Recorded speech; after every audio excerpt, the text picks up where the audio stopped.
અંતર્ગત નર્મદા જિલ્લાના આદિજાતિ લોકોના વિકાસ માટે 30 કરોડ રૂપિયાની જોગવાઈ હમણાં કરવામાં આવી હતી। તે અંતર્ગત તાલુકા સમિતિની બેઠકો થઈ અને જિલ્લા સમિતિની બેઠક પણ પ્રભારી મંત્રીની અધ્યક્ષતામાં ગત મહિનામાં અમારી મળી, ત્યારે તમામ ચૂંટાયેલા પ્રતિનિધિઓના કામોને સર્વાનુમતે મંજૂરી આપવામાં આવી। બાદમાં પ્રભારી મંત્રી દ્વારા આ તમામ ફાઇલો પોતાના ઘરે લઈ બોલાવીને અને પોતાના કામો મારા ડેડિયાપાડામાં 5 કરોડ 51 લાખના કામો એમણે પોતાના મંજૂર કરી દીધા। સાગબારામાં 3 કરોડ 50 લાખના કામો એમણે મંજૂર કરી દીધા।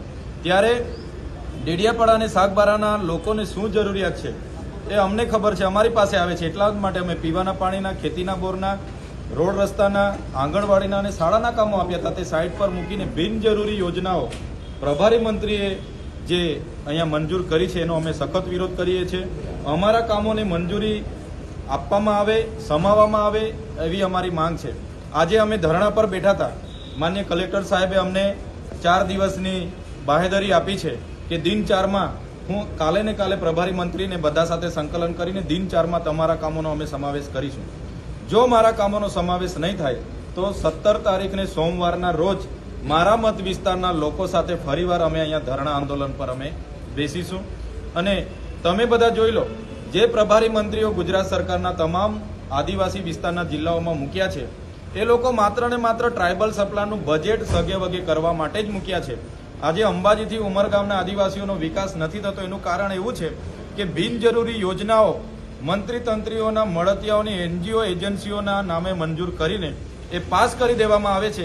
એના લીધે જ આ થયું છે।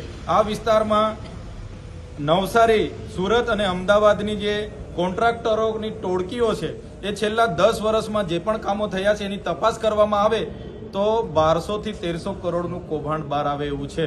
એમના નામ જોગ પણ અમે સોમવારે ખુલાસા કરવાના છે। આયોજન મંડળની બેઠકના આયોજનનું જિલ્લા કક્ષાનું આયોજન મંડળ હોય છે, જેમાં અમે પણ હાજર હતા, દર્શનાબેન પણ હાજર હતા, પ્રભારી મંત્રી પણ હતા।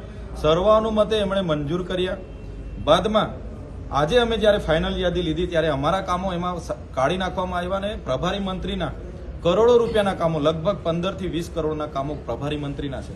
તો મોડાસાથી આવેલા પ્રભારી મંત્રીને ડેડિયાપાડામાં શું જરૂર છે થોડી ખબર હોય? એમણે એક ઓબ્ઝર્વર તરીકે આવવાનું હોય છે, બેસવાનું હોય છે અને સુચારું આયોજન થાય, સરળ અને જલ્દી આયોજન થાય એના માટે પ્રભારી મંત્રી મૂક્યા છે, નહીં કે અમારા લોકોના કરોડો રૂપિયા સગે વગે કરવા। એટલે તમામ જિલ્લાઓમાં આવી રીતના પ્રભારી મંત્રીઓ કરતા હશે એવું અમને લાગે છે, પણ નર્મદા જિલ્લામાં અમે ચલાવવાના નથી। દિન 4ની કલેક્ટર સાહેબે બાહેધરી આપી છે એટલે અમારી ધરણા અહીંયા સમાપ્ત કરીએ છીએ। દિન 4 પછી 17 તારીખે સોમવારે અમે SDM સાહેબ પર પરવાનગી માંગીએ છીએ। પરવાનગી નહીં પણ મળશે તો પણ હું અમારા લોકોના ન્યાય માટે અમારા ડેડિયાપાડા મત વિસ્તારના લોકો સાથે અમે ધરણા પ્રદર્શન કરવા અહીંયા પહોંચીશું।